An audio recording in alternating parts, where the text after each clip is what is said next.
Hello friends, आज मैं आपको सेव हेवन एक रोमांटिक मिस्ट्री मूवी एक्सप्लेन करने वाला हूँ। ये मूवी एक निकोलस स्पार्क के नॉवल पर बेस्ड है। निकोलस स्पार्क बहुत ही बेस्ट रोमांटिक नॉवेल्स लिखते हैं। आपने नोटबुक मूवी का नाम तो सुना ही होगा। ये मूवी भी उन्होंने ही लिखी थी। आज की हमारी मूवी भी one of the best romantic movie है। इसमें मिस्ट्री है और इसका एंडिंग भी अनएक्सपेक्टेड है, पर फिर भी एंडिंग भी अच्छी है। तो चलिए इस मूवी को एक्सप्लेन करना स्टार्ट करते हैं। इस मूवी में एक सस्पिशियस लड़की एक टाउन में आती है। एक स्टोर ओनर से उसका प्यार हो जाता है जिसकी वाइफ मर चुकी है, पर उस लड़की का पास्ट उससे कैचअप कर लेता है। तो उसका पास्ट क्या था यही हम मूवी में देखेंगे। तो चलिए इस मूवी को एक्सप्लेन करना स्टार्ट करते हैं। मूवी स्टार्ट होती है और हम देखते हैं कि एक लड़की भाग रही है। ये हमारा मेन कैरेक्टर है जिसका नाम है केटी। केटी अपने नेबर से हेल्प मांगती है और इसके बाद डायरेक्टली बस स्टॉप पर आ जाती है। केटी का पीछा पुलिस डिटेक्टिव कर रहे हैं, पर उनसे नजर छुपाकर वो यहाँ से भाग गई है। केटी की बस दूर तक जाने वाली है। बस स्टॉप के लिए साउथ पोर्ट इस गाँव में वो रुकती है। जब केटी आसपास देखती है तो एक बहुत ही ब्यूटीफुल टाउन है। इस टाउन के पैर में वो पड़ जाती है। वो डिसाइड करती है कि अब उसे यही रहना है। वो पुलिस से छिपना चाहती है, इसके लिए भी टाउन परफेक्ट है। बीच के पास एक कैफे है। इसके ओनर से वो बातें करती है, यहाँ काम करने लग जाती है। जो डिटेक्टिव केटी को ढूंढ रहा था उसने बस स्टॉप के सीसीटीवी फुटेज निकाले हैं। इस फुटेज से उसे पता चल जाता है केटी अटलांटा के बस में बैठी हुई थी। अटलांटा इस तरह की सिटी है जहाँ से आप अमेरिका के कोई भी टाउन तक जा सकते हो। इस डिटेक्टिव की फ्रस्ट्रेशन और भी बढ़ जाती है। केटी को रहने के लिए जगह चाहिए तो वुड्स में एक छोटा सा घर वो बाय कर लेती है। रात में उससे वायलेंस के सपने आते हैं, इसी वजह से वो सो नहीं पाती। आसपास जंगल ही है तो अलग अलग एनिमल्स के आवाज भी उसे आते हैं। ये पुराना हाउस है तो रात में वो नोटिस करती है कि उसके फ्लोर्स भी खराब है। नेक्स्ट सुबह केटी शॉपिंग के लिए जाती है। जिस शॉप पर वो आती है वहाँ एक क्यूट सी लड़की है जिसका नाम है लेक्सी। केटी लेक्सी से पूछती है कि क्या आपके पास कोई पेंट वगैरह है। लेक्सी पूछती है कि पेंट किसके लिए चाहिए। केटी कहती है कि मैं फ्लोर पेंट करने वाली हूँ। लेक्सी इस पर बहुत हंसती है, कहती है कि फ्लोर कौन पेंट करता है। केटी उससे पूछती है कि तुम्हें क्या लगता है कौन सा कलर मुझे चूज करना चाहिए। लेक्सी कहती है कि सन का कलर तुम चूज कर लो, ये लो, वो बहुत ही ब्राइट लगेगा। केटी को भी आइडिया बहुत अच्छा लगता है। यहाँ फिर लेक्सी के फादर आते हैं जिसका नाम है एलेक्स। ये हमारा और एक मेन कैरेक्टर है। एलेक्स ने केटी को कल बस से उतरते हुए देखा था। एलेक्स को नहीं लगा था कि इसी टाउन में वो आई हुई है। एलेक्स केटी से पूछता है कि तुम यहाँ कैसे रुक गई हो। जनरली लोग सिर्फ जरा हॉल्ट यहाँ लेते हैं। केटी इस पर कुछ भी नहीं बोलती। केटी को कलर चाहिए तो एलेक्स उसे एक बुक देता है। इस बुक में से वो अपना कलर चूज कर सकती है। इस सीन में हम देख सकते हैं कि एलेक्स जब केटी से बात कर रहा था थोड़ा सा वो नर्वस था। एलेक्स के साथ स्टोर में एक बूढ़ा आदमी जिसका नाम है रॉजर ये भी काम करता है। एलेक्स केटी से जिस तरह से बात कर रहा था इस पर रॉजर उसे चिढ़ाता है। नेक्स्ट सीन में हम देखते हैं केटी कैफे में काम कर रही थी, तभी पुलिस आ जाते हैं। केटी को लगता है कि उसे पकड़ने के लिए वो आए हैं, पर पुलिस का और कुछ काम था। वो फिर रिलैक्स होती है। केटी जब घर पर आती है तो वहाँ एक औरत है जो उसके घर में देख रही है। ये हमारा और एक कैरेक्टर है जिसका नाम है जो। आपको मूवी में शायद लगेगा कि जो ज्यादा इम्पोर्टेंट कैरेक्टर नहीं है, पर ये जो भी सब करती है जो भी कहती है इस पर आप ध्यान रखिएगा। मूवी के लास्ट में आपको सब कुछ समझ में आएगा। केटी जो से पूछती है तुम यहाँ क्या कर रही हो। जो से सॉरी कहती है कि मैं तुम्हारी नेबर ही हूँ, मैं अकेले बढ़ जाती हूँ, इसलिए मैं देख रही थी कि मेरा नेबर कौन है। जो कहती है कि मुझे पता है कि तुम यहाँ क्यों आई हो। सिटी में जो भागदौड़ होती है बहुत सही आवाजें आती है, इससे जरा दूर यहाँ बहुत ही शांत लगता है, क्या इसीलिए तुम यहाँ आई हो। केटी भी इसके लिए एग्री करती है। जो उसे कहती है कि रोड के सामने मैं रहती हूँ, अगर तुम्हें कुछ भी लगेगा तो मैं तुम्हें हेल्प कर सकती हूँ। नेक्स्ट डे केटी फिर से एलेक्स के पास आती है। उसने अब कलर चूज कर लिया है। एलेक्स कहता है कि पेंट आने में जरा वक्त लगेगा, तब तक तुम तुम्हारा नाम और नंबर मुझे दे सकती हो, यानी कि जब भी पेंट आ जाए तो मैं तुम्हें कॉल कर दूंगा। केटी उसे नंबर नहीं देना चाहती तो कहती है कि मंडे में आकर खुद चेक कर लूंगी। जब केटी यहाँ से जा रही थी तो एलेक्स की डॉटर जिसका नाम है लेक्सी एक पेंटिंग बना रही थी। लेक्सी केटी को पसंद करती है तो वो पेंटिंग को केटी को दे देती है। घर जाते जाते केटी फिर से जो से मिलती है। केटी के हाथ में लेक्सी ने दी हुई पेंटिंग है तो जो इसके बारे में पूछती है। जो को पेंटिंग बहुत ही पसंद आती है। वो कहती है ये तो एक फ्लाइंग फिश है। जब ये टाउन में से चलते चलते जाते हैं तो जो कहती है कितना ब्यूटीफुल डे है, ये सिटी भी बहुत ही ब्यूटीफुल है। जो को हमेशा से पूरा वर्ल्ड घूमना था, अब तो वो कुछ भी घूमी नहीं है। केटी कहती है कि अभी तो तुम्हारी कुछ भी एज नहीं है, तुम अभी भी ये सब चीजें कर सकती हो। इसके बाद इनकी वॉक खत्म होती है और अपने अपने रास्ते चले जाते हैं। जब केटी और एलेक्स बात कर रहे थे तो केटी के बॉस ने देख लिया था। जब केटी और बॉस बात करती है तो बॉस केटी से कहती है कि एलेक्स की वाइफ थी जो थोड़े सालों पहले गुजर चुकी है। उसके बाद एलेक्स की हालत बहुत ही खराब हो चुकी थी। बॉस ने एलेक्स को इतने साल बाद केटी के साथ जब वो था तब खुश देखा है। इसलिए वो चाहती है कि दोनों कपल बनने चाहिए। इसलिए ये सब चीजें वो केटी को कहती है। एक दो दिन में केटी पेंट लेने के लिए आती है। एलेक्स उसे पेंट देता है पर ये बहुत ही हेवी है, तो एलेक्स उसे पूछता है कि अगर तुम चाहो तो मैं तुम्हें लिफ्ट दे सकता हूँ। एलेक्स ज्यादा इंटरेस्टेड नहीं है तो इसके लिए मना कर देती है। आगे चलती है पर उसके हाथ हर्ट होने लग जाते हैं। वो पीछे मुड़ती है तो एलेक्स उसे ही देख रहा है। एलेक्स फिर उसे लिफ्ट दे देता है। एलेक्स पेन घर में रखने के लिए आना चाहता है पर केटी उसे बाहर ही रख कर जाने के लिए कहती है। केटी फ्लोर पेंट करती है और उसके साथ जो भी है। जो और केटी अब फ्रेंड्स बन चुकी है। जो केटी से पूछती है कि लगता है कि थोड़े टाइम तक तुम इसी टाउन में रुकोगी। केटी भी इसके लिए अब एग्री करती है क्योंकि उसे टाउन अच्छा लगने लगा है। रात में हम देखते हैं कि एलेक्स एक बाइसिकल रिपेयर करता है। वो जाकर केटी के घर के बाहर रख कर आता है। केटी छुप ही रही है तो उसे लगता है कि उसे ढूंढते ढूंढते कोई आ चुका है। वो बहुत ही डर गई थी पर सुबह उसे पता चला कि एलेक्स ये बाइसिकल उसे गिफ्ट कर कर चला गया है। एलेक्स उसके लिए केयर करता है। वो हमेशा पैदल घूमती है तो बाइसिकल से फास्टर घूम सकती है, इसलिए वो ये जेस्चर करता है। केटी इस पर गुस्सा हो जाती है और डायरेक्टली एलेक्स के पास जाती है। ये बाइसिकल रिटर्न करती है। एलेक्स कहता है कि ये गिफ्ट था पर केटी कहती है कभी भी रात में इस तरह से मेरे घर पर मत आना। एलेक्स भी थोड़ा सा नाराज हो जाता है और कहता है कि कोई तुम्हारे लिए कुछ अच्छा करे तो तुम्हें उसे थैंक यू कहना चाहिए। अब ये दोनों एक दूसरे से नाराज है। रात में जो और केटी हैंग आउट कर रहे हैं। जो भी सब हुआ ये केटी ने जो को बताया है। जो कहती है ये एक स्मॉल टाउन है, यहाँ छोटे मोटे जेस्चर्स तो चलते रहते हैं। अगर तुम इस टाउन में रहना चाहती हो तो इन चीजों की तुम्हें आदत कर लेनी पड़ेगी। यहाँ के लोग बहुत ही अच्छे हैं और तुम्हें हेल्पफुल चीजें वो देख कर जाते हैं। केटी भी रियलाइज करती है कि वो बहुत ही हार्श थे। उसे ऐसा एलेक्स को नहीं बोलना चाहिए था। जो उसे समझाती है कि लाइफ में सेकंड चांसेस ही इम्पोर्टेंट है। नेक्स्ट डे केटी एलेक्स के पास जाती है और कहती है कि वो सॉरी है, उसे इस तरह से कुछ भी कहना नहीं चाहिए था। एलेक्स अब भी नाराज ही है। वो कहता है कभी भी इस तरह की चीज मैं फिर से नहीं करूंगा। ये दोनों बात ही कर रहे थे तभी एलेक्स का बेटा जॉर्ज बोट पर खेल रहा था और वहाँ से गिर जाता है। एलेक्स अपने बेटे को बचाता है पर उसकी बेटी लेक्सी बहुत ही डर गई थी तो केटी उसे सहारा देती है, उसे शांत करती है। जब एलेक्स अपने बेटे को बचा लेता है तो केटी के पास आता है। लेक्सी को देखने के लिए वो केटी को थैंक्स कहता है। जाते जाते कह कर जाता है कि एक चीज तुम भूल रही हो, यानी कि बाइसिकल वो लेकर जाए ये वो इंडिकेट करता है। लेक्सी भी बाइसिकल अब ले लेती है। नेक्स्ट सीन में हम देखते हैं कि जो डिटेक्टिव केटी की इन्वेस्टिगेशन कर रहा था उसने सीसीटीवी कैमरेज में देखा है कि केटी ने अपने हेयर डाई कर लिए है और वो शॉर्ट भी है। उसके पास केटी का जो फोटो था इसे वो फोटोशॉप करता है। नेशन वाइड फिर सब पुलिस स्टेशन में फैक्स करवाता है। इस फैक्स में केटी का फोटोशॉप किया हुआ फोटो और केटी एक फर्स्ट डिग्री मर्डरर है ये लिखा है। नेक्स्ट सीन में हम देखते हैं कि अपने डॉटर और अपने सन को लेकर एलेक्स आज बीच पर जाने वाला है। केटी भी अपनी बाइसिकल से टाउन में घूम रही थी। एलेक्स और वो बात करने लग गए और एलेक्स ने केटी को बीच पर इनवाइट किया। केटी भी इसके लिए मान जाती है। केटी और लेक्सी की बहुत जमती है। ये बीच पर जाकर शॉपिंग करते हैं। जब एलेक्स और उसका बेटा जॉर्ज ये अकेले होते हैं तो जॉर्ज कहता है क्या तुम्हें इससे कोई भी प्रॉब्लम नहीं है, केटी हमारे साथ है। जॉर्ज अपनी मदर को बहुत ही मिस करता है तो उसके फादर किसी से भी बात ना करे ऐसा उसे लगता है। बीच पर बहुत ही ब्यूटीफुल डे स्पेंड करते हैं। जॉर्ज एक फिश पकड़ता है जिसकी फोटो एलेक्स लेना चाहता है पर एलेक्स फोटो ले इससे पहले इस फिश को जॉर्ज छोड़ देता है। एलेक्स नाराज होकर पूछता है तुमने ऐसा क्यों किया। जॉर्ज कहता है ये फोटोज की मेमोरी क्या इम्पोर्टेंट है, ये जो मूवमेंट है इसे याद रखना। यहाँ जॉर्ज इनडायरेक्टली बोल रहा था कि एलेक्स को हमेशा उसकी वाइफ को याद रखना है। जॉर्ज हमेशा एलेक्स को तंग करता रहता है। केटी उसे कहती है कि एक फेज है ये भी निकल जाएगा। एलेक्स केटी से पूछता है कि तुम यहाँ क्यों आई हो। केटी कहती कि मैं एक नई स्टार्ट करना चाहती थी इसीलिए मैं यहाँ आई हूँ। केटी पूछती है कि तुम यहाँ कैसे सेटल हो गए। एलेक्स कहता है कि यहाँ वैकेशन के लिए मैं और मेरी वाइफ मेरे अंकल के पास आते थे। एक दिन इसी तरह से वैकेशन पर आए थे और पता चला कि मेरी वाइफ प्रेग्नेंट है। हमें लगा कि सेटल होने के लिए बहुत ही ब्यूटीफुल टाउन है इसलिए हमने डिसाइड किया और हम यही रह गए। एलेक्स जब केटी को घर पर छोड़ता है तो केटी उसे अंदर इनवाइट करती है। उसने जो फ्लोर पेंट किए हैं वो देखने के लिए उससे बुलाती है। एलेक्स जब ये देखता है तो हमें पता है कि फ्लोर जरा खराब है तो उसका पैर उसमें धंस जाता है। ये दोनों इस पर बहुत हंसते हैं। एलेक्स का बेटा और बेटी ये दोनों ही सुन रहे हैं। लेक्सी को अच्छा लगता है कि उसके फादर को कोई ना कोई तो मिल गया है।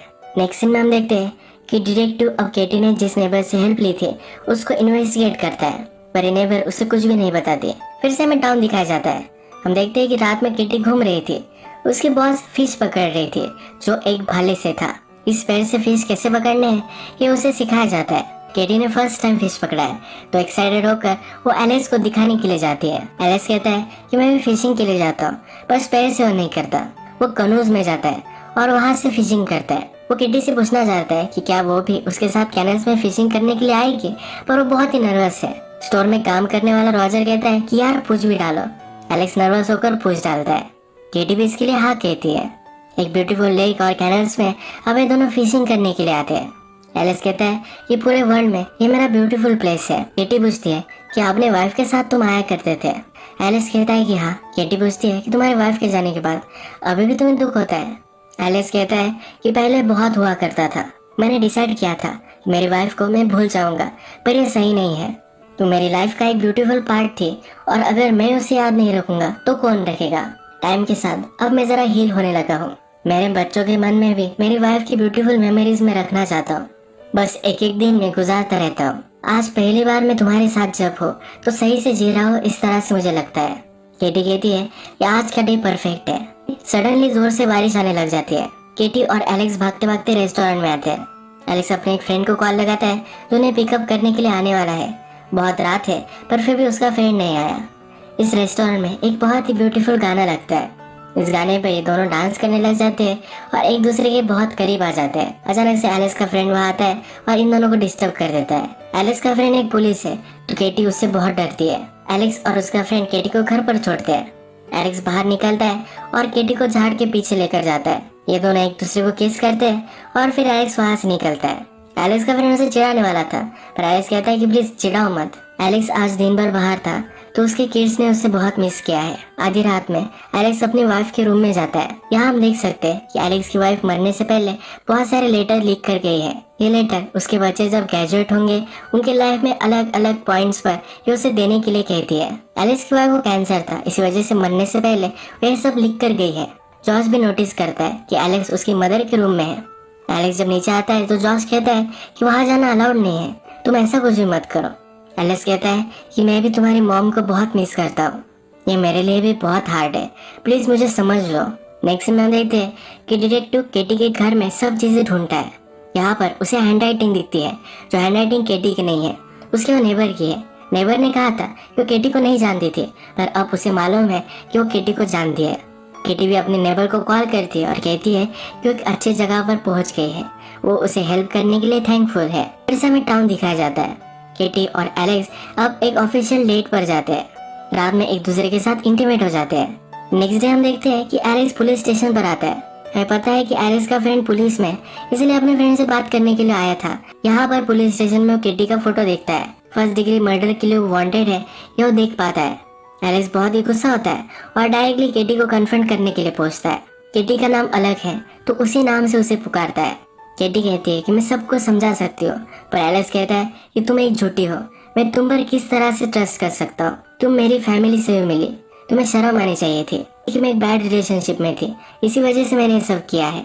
एलेक्स कुछ भी नहीं सुनता और वहाँ से निकल पड़ता है। नेक्स्ट सीन में हम देखते हैं कि डिटेक्टिव को उसके बॉस ने बुलवाया है। केटी वांटेड है, इस तरह से डिटेक्टिव ने फैक्स किया था पर बॉस उस पर नाराज है। बॉस कहता है केटी ने कुछ भी नहीं किया है, तुम्हारी वाइफ है इसलिए तुम कुछ भी करोगे, ये सही नहीं है। यहाँ में अब पता चला है केटी और डिटेक्टिव हस्बैंड वाइफ थे। मूवी के फर्स्ट में हमने देखा था केटी जख्मी थी और भाग रही थी, ये उसके हस्बैंड ने यानी कि डिटेक्टिव नहीं किया था। बॉस डिटेक्टिव से पूछता है कि हमेशा तुम्हारे हाथ में वाटर बॉटल रहती है, इसमें क्या है ये तुम मुझे दिखाओ। बॉस चेक करता है तो इसमें लिकर है। बॉस अब डिटेक्टिव को सस्पेंड कर देता है। अब हमें फ्लैशबैक दिखाया जाता है जिसमें हम देखते हैं केटी और उसका हस्बैंड यानी कि डिटेक्टिव ये दोनों लंच कर रहे थे। डिटेक्टिव को हमेशा से ड्रिंकिंग प्रॉब्लम थी। केटी ने टेबल से बॉटल उठा ली जिससे डिटेक्टिव डिस्टर्ब हो गया और केटी को उसने बहुत मारा था। यह रिलेशनशिप हमेशा से अब्यूसिव थी तो केटी वहाँ से जल्दी से भाग गई। डिटेक्टिव केटी को कुछ भी हालत में ढूंढना चाहता था, इसलिए पूरे नेशन वाइड उसने वो वांटेड है इस तरह का फैक्स कर दिया। केटी अब बहुत रोती है। एलेक्स भी अब उसे हेट करने लग गया है तो इस टाउन में वो क्यों रुकेगी, इसलिए बैग पैक करती है। यहाँ पर उसकी फ्रेंड जो भी आती है जो कहती है कि तुम अब फिर से क्यों भाग रही हो, इस तरह से तुम हमेशा के लिए भागती रहे तो कभी भी तुम स्टॉप नहीं होगी। केटी कहती है कि तुम समझ नहीं सकते, उस पर चिढ़ जाती है और जो कहती है कि तुम भी किसी न किसी चीज से भाग ही रही हो इसीलिए तुम इस टाउन में हो। जो को जरा हर्टफुल महसूस होता है और वहाँ से चली जाती है। थोड़ी देर में एलेक्स को पछता होता है केटी क्या कह रहे थे, उसे सुन लेना चाहिए था। वो केटी के घर तक आता है पर केटी वहाँ से निकल गई है। वो जल्दी से पोर्ट तक आ जाता है जहाँ पर केटी है, उसे रुकने के लिए कहता है। केटी कहती है कि मैं नहीं रुक सकती, मेरा हस्बैंड मुझे ढूंढ लेगा। एलिस कहता है कि हम पुलिस के पास जाएंगे। किटी कहती है कि वही पुलिस है। एलिस उसे हक करता है और कहता है कि मैं तुमसे अब प्यार करने लग गया हूँ, कुछ भी हो जाए हम इस चीज का मिलकर सामना करेंगे। किटी भी रुकने के लिए मान जाती है। नेक्स्ट सीन में हमें दिखाया जाता है कि डिटेक्टिव नेबर के घर में घुस जाता है। केटी ने नेबर को मैसेज छोड़ा था कि वो सही से एक टाउन में रह रही है। इस मैसेज से डिटेक्टिव को पता चल जाता है केटी कहाँ है। इसके बाद हम देखते हैं केटी और एलेक्स की रिलेशनशिप बहुत ही अच्छे से डेवलप हो चुकी है। एलेक्स के बच्चे भी अब केटी को पसंद करने लग गए हैं। एलेक्स वरीड होता है कि जॉश को केटी पसंद नहीं आती, तो जॉश उसे कहता है कि तुम वही मत करो, अब मुझे केटी पसंद आने लग गई है। अपने फादर खुश रहे यही उसे लगता है। फोर्थ ऑफ जुलाई आता है और पूरा टाउन सेलिब्रेट कर रहा है। तभी वहाँ डिटेक्टिव पहुंच जाता है। टाउन में आकर डायरेक्टली एलेक्स के शॉप पर ही वो पहुंचता है। यहाँ पर लेक्सी काम कर रही है। लेक्सी डिटेक्टिव से कहती है कि तुम हो कौन। डिटेक्टिव अपने आप को इंट्रोड्यूस कराता है। लेक्सी को लगता नहीं कि ये डिटेक्टिव है क्योंकि ये ड्रंक है। डिटेक्टिव फिर लेक्सी को केटी का फोटो दिखाता है। लेक्सी स्मार्ट है तो केटी के बारे में उसे कुछ भी नहीं बताती। डिटेक्टिव को लगा था कि यहाँ कुछ ना कुछ तो गड़बड़ है। एलेक्स जब लेक्सी को लेने के लिए आता है तो एलेक्स का वो पीछा करता है। बीच के पास आकर सब लोग मजे कर रहे हैं, डांस कर रहे हैं। वहाँ एलेक्स और केटी भी है। इन दोनों को डिटेक्टिव देख लेता है। रात में फायरवर्क्स जलाने के लिए एलेक्स अपने फ्रेंड्स के साथ चला जाता है। अपने साथ जॉश को भी लेकर जाता है। केटी और लेक्सी शॉप पर ही रुकते हैं। केविन हमेशा से उन पर नजर रख रहा था। जब केटी और लेक्सी सोए हुए हैं तो केटी को सपना आता है और सपने में जो उसे कह रही है कि वो आ चुका है, जिससे तुम भाग रही थी वो इस टाउन में है। इस सपने से डिस्टर्ब होकर केटी उठती है तो एक्चुअल में केविन घर में है। केविन उसे कहता है कि हम दोनों को बात करनी चाहिए, मैंने तुम्हें बहुत ही मिस किया है। केटी लेक्सी से दूर डिटेक्टिव को बाहर लेकर आती है। डिटेक्टिव लेक्सी से माफी मांगता है, कहता है कि कभी भी इस तरह से फिर से नहीं होगा। केटी अब उसे माफ नहीं करने वाली, कहती है कि हम दोनों कभी भी अब कपल नहीं बन सकते। डिटेक्टिव के हाथ में गन भी है पर केटी उससे नहीं डरती। वहाँ से चला जाता है और केटी लेक्सी के पास आती है। शॉप के सब दरवाजे वगैरह बंद करती है और लेक्सी को ऊपर लेकर जाती है। केटी को नीचे से आवाज आती है और केविन पूरे शॉप को जला रहा है। केटी जल्दी से उसके पास जाती है। वो लाइटर से जलाने ही वाला था, उसे रोक लेती है। उससे कहती है कि मैंने अब रियलाइज किया है कि हम दोनों एक परफेक्ट जोड़ी है। तो उसके करीब आती है और उसे पानी में ढकेल देती है।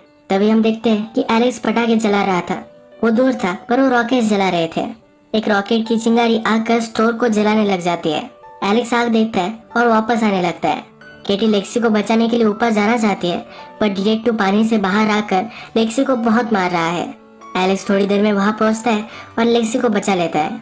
एलेक्स लेक्सी को बचा रहा था, इसी वजह से वो केटी को हेल्प नहीं कर पाया। डिटेक्टिव ने अपनी गन निकाली थी, वो केटी को मारने वाला था पर ये गन केटी चला देती है और डिटेक्टिव मर जाता है। आग शांत होती है। पूरे हाउस में से एलेक्स ड्रॉअर निकालता है जिसमें उसकी वाइफ ने लेटर्स लिखे थे। ये सारे लेटर्स अभी तक इंटैक्ट है। जॉश की मदर का रूम जल चुका है तो बहुत रोता है। एलेक्स कहता है कि जिस तरह से पहले रूम था उसी तरह से हम फिर से बिल्ड करेंगे। जॉश कहता है कि मॉम को मैं बहुत मिस करता हूँ। एलिस भी कहता है कि मैं भी करता हूँ। अब नेक्स्ट में हम देखते हैं कि केटी और जो बात कर रही है। केटी ने जो को कहा था कि तुम भी इस टाउन में छुप रही हो, तुम भी किसी न किसी चीज से भाग ही रही हो। तो जो ने अब डिसाइड किया है कि इस टाउन से वो चली जाने वाली है। जाते जाते जो केटी को कहती है कि तुम बहुत सारे पिक्चर्स लेना, सारी मेमोरीज हमेशा इंटैक्ट रखना। जब केटी एलेक्स के साथ है तो एलेक्स केटी को एक लेटर देता है। ये लेटर एलेक्स की वाइफ ने एलेक्स की नई वाइफ जो होगी उसके लिए लिखा था। केटी लेटर पढ़ती है। इस लेटर में लिखा होता है अगर तुम ये लेटर पढ़ रही हो तो एलेक्स तुमसे सबसे ज्यादा प्यार करता है, अगर वो नहीं करता तो कभी तुम्हें नहीं मिलता। एलेक्स की वाइफ ने और लिखा होता है कि वो खुश है कि केटी एलेक्स को मिल चुकी है। इस लेटर में विश होती है कि शायद मैं तुमसे मिल पाती या किसी न किसी वजह से शायद मैं तुमसे मिल भी रही होंगी। केटी फिर इस लेटर के साथ एक फोटो देखती है। यह जो फोटो है इसमें जो और जॉश है, यानी कि एलेक्स की वाइफ जो ही है। मूवी में हमें जो दिखी थी ये जो की स्पिरिट थी। एलेक्स की वाइफ मरने के बाद भी इसी टाउन में थी क्योंकि वो देख सके कि उसकी फैमिली किस तरह से है, वो अच्छी तरह से रह सके, इसलिए हमेशा उन पर वो नजर रखती थी। एलेक्स और केटी की रिलेशनशिप आगे बढ़ाने के लिए भी जो का ही हाथ था। मूवी के लास्ट में हमने देखा है कि जो अब इस टाउन से चली जाती है, यानी कि जो की स्पिरिट अब खुश है कि एलेक्स को केटी मिल चुकी है। इस लेटर में जो ने और भी लिखा है, वो लिखती है कि तुम्हें उनका ख्याल रखना है, उन्हें हंसाना है, जो वो रो रहे होंगे तो उन्हें सहारा देना है। क्या सही है क्या गलत ये अब तुम ही उन्हें सिखा सकती हो। आई होप एलेक्स को फिर से महसूस हो कि प्यार किस तरह से होता है। जॉश मेरे साथ फिशिंग करता था तो तुम्हारे साथ भी कर सकता है। वो खुश है कि लेक्सी के वेडिंग डे पर केटी भी उसके साथ होगी। वो विशफुल है कि केटी उनकी फैमिली अब कंप्लीट करेगी। इसी एक ब्यूटीफुल नोट पर ये मूवी एंड हो जाती है। अगर आपको ये वीडियो अच्छा लगा तो प्लीज़ इस वीडियो को लाइक कर दीजिएगा। बहुत सारी मूवीज़ लेकर आता रहता हूँ, तो प्लीज़ इस चैनल को सब्सक्राइब कर दीजिए और बेल नोटिफिकेशन आइकन दबाने मत भूलिए। फिर से मिलेंगे और एक नई मूवी के साथ, तब तक के लिए थैंक यू और आप अपने आप का ख्याल रखिए।